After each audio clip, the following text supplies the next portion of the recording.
जय जिसु।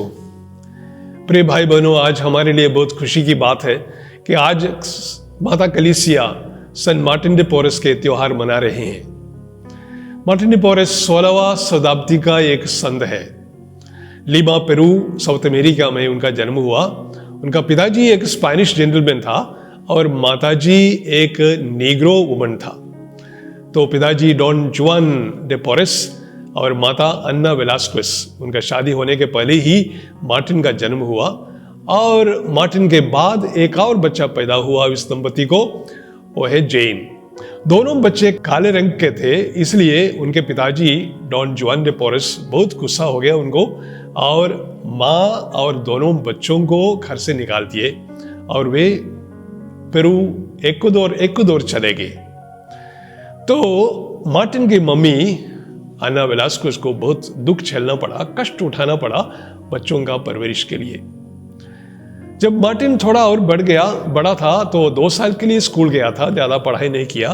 और उसके बाद वे एक डॉक्टर का असिस्टेंट बन के काम करना शुरू किया। बहुत जल्दी ये होशियार लड़का दवाइयों का नाम सीख लिया, कैसे घावों को साफ करना है, मलहम पट्टी बांधना है, कैसे टूटे हुए हड्डी को जोड़ना है, ये सब उन्होंने सीख लिया बहुत जल्दी। और विशेषता यह है कि मार्टिन, उनके बचपन में इतना दुख झेलना पड़ा, फिर भी वे बहुत विश्वास में भी आगे बढ़े। चर्च जाया करते थे, बहुत उत्सुकता से सब प्रवचन सुनते थे और उनको मालूम हो गया कि ईश्वर सबको प्यार करता है, गोरे रंग वालों को और काले रंग वालों को प्यार करते थे। जब उनका उम्र 15 साल हो गया तो उन्होंने सोचा मुझे डोमिनिकन धर्म समाज में वहाँ सेवा करने के लिए जाना है।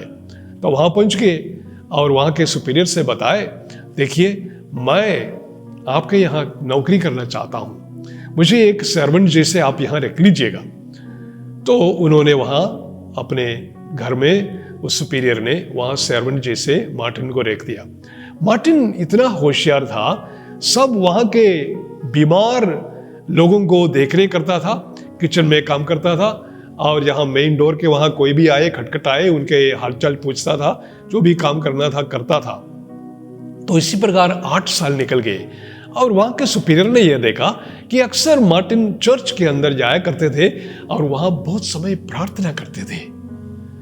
और उनको मालूम हो गया कि यहाँ पर जो डोमिनिकन लोग रहते थे, कुछ 200 लोग थे उस घर में, उन सबसे अधिक मार्टिन प्रेयर करता था और मार्टिन का विश्वास इतना तेज था।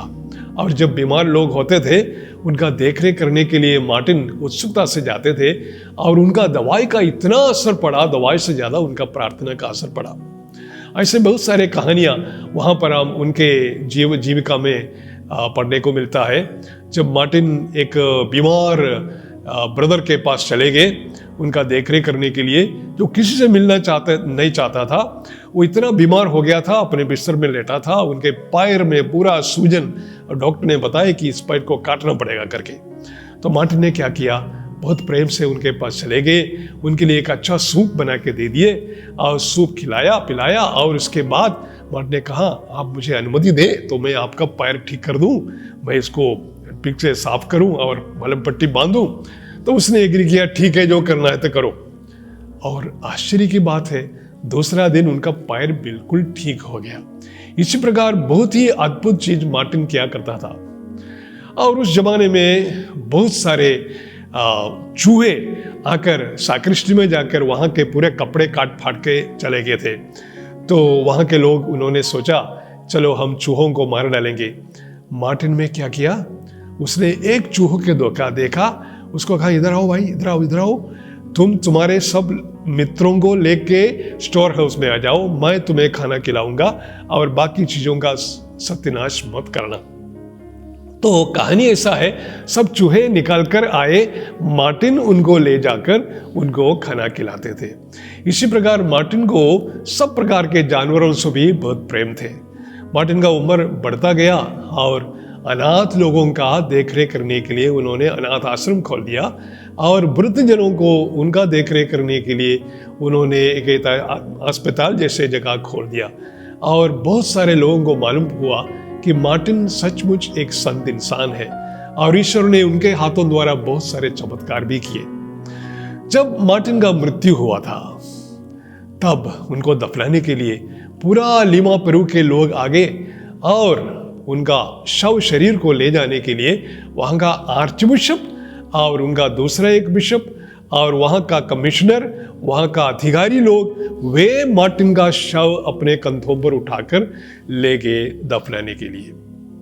देखिए, इसके बाद मार्टिन बहुत सारे अद्भुत कार्य करने लगे और वे संत घोषित होने लगे।